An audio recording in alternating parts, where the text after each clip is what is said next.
The Sakadita International Conferences on Buddhist Women have helped to establish alliances among women from as far away as Finland, New Zealand, Sri Lanka, Cambodia, Korea, Russia, Mongolia, and Japan.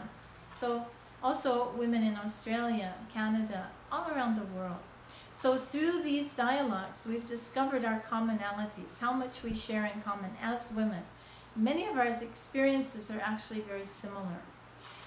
In the beginning, a lot of women didn't recognize that they didn't have an equal position in Buddhism. Because of the rhetoric that men and women are equal in Buddhism, some did not notice that actually they didn't have representation in Buddhist organizations. So this has made a huge change. And now we see that in Malaysia, the new president of the Malaysian Buddhist Association is a woman, the first one in about 100 years. So that's a real breakthrough. And I won't, we don't mean to say that Sakadita was the only factor in this change, but it definitely was an influence to show that women can speak competently on a number of different topics and share their work for society.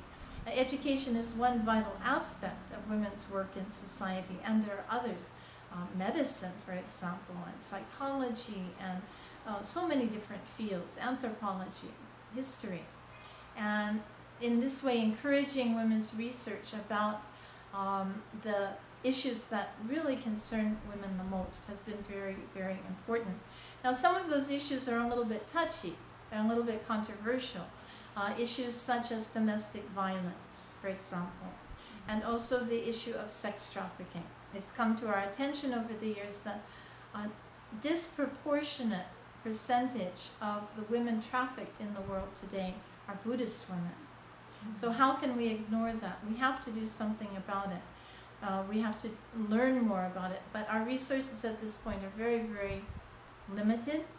We hope that in the future we'll be able to do much more. So if you say, what would we like to be doing in 10 years? Well, speaking from my own point of view, I would like to see a Buddhist Studies Institute for women in every country, in every Buddhist country, or every country where there is a significant Buddhist population. I think that's essential for educating Buddhist women in their own cultural tradition and giving them the tools that they need to preserve their own cultural heritage, and also to propagate good values in their own societies. The second thing that I'd really like to see is full ordination for women in every Buddhist culture. So right now in Korea, Taiwan, China, and Vietnam, this full ordination is available to women, but in many other countries it's not. Well, for example, in the Tibetan tradition and in the Theravada tradition, women are just beginning to gain access to full ordination. So I'd like to see that become just commonly available for anyone who wishes to become a nun. They should have equal training opportunities and equal opportunities for full ordination. In addition, I'd like to see women address some of these pressing social issues. I'd like to see an end to sex trafficking in the world. I think that it is completely unacceptable that little girls 16 years old or even 6 years old are being sold into the sex trade. That is simply not acceptable. So I would like to see Buddhist women have the resources that they need to be able to address these issues head on. Now, interestingly, my recent visit to Cambodia showed that the best thing, perhaps, that we can do to guard against sex trafficking and sexual slavery is education. When I went in to research what was being done in Cambodia for women in the sex trade, I found that the most important thing they're doing is giving them classes in literacy and also vocational training. I mean, without literacy, what kinds of jobs can they get? So providing classes for these young women to learn to read and write will give them greater possibilities for their future. And then also giving them vocational training, such as hairdressing and chef, cooking, and so forth, serving in restaurants, right? And other possibilities is very, very important. Now those are for women who are already in the sex trade to help them get out of the sex trade, to prevent women from going into the sex trade, to prevent them from being vulnerable to the enticements of, an increased income through the sex trade. We need to provide better educational opportunities in general. I mean, from 1st to 12th class, and then also higher education too.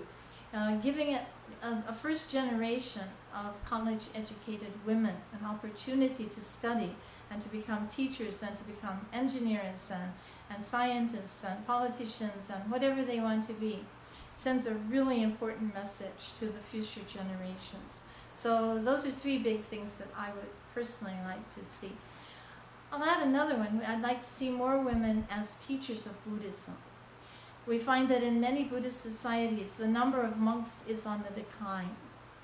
Now that people have more opportunities, economic opportunities, many men are going into the IT field or into business, and instead of going into the monasteries. But the numbers of women who are joining the monasteries are stable and even increasing in some countries. So if we want Buddhism to continue in the world, and it's one of the world's most famous wisdom traditions, providing guidance to entire cultures about how to be a moral person and how to be a refined and important contributor to society, then it's important to preserve this tradition. Well, who's going to do it? If the men aren't becoming monks, then I believe that women can really help. But they need opportunities, places where they can go and study, where they're supported to study long-term, systematic study, not just periodic attendance at teachings, but an actual systematic study program that will prepare them to become teachers of Buddhism for future generations. And then I could list, more kindergartens and more old folks' homes and more medical clinics and many different things, especially for the Buddhists who live in remote areas, in very poor areas, who don't have access to health care. I mean, many Buddhist women have no access to health care. We should help them, right? We're trying to help them. And many little girls don't have access to education. They should have access. We're trying to help them. So these are some of my hopes and dreams, and I'm ready to work for it, so I hope you'll join me. Thank you.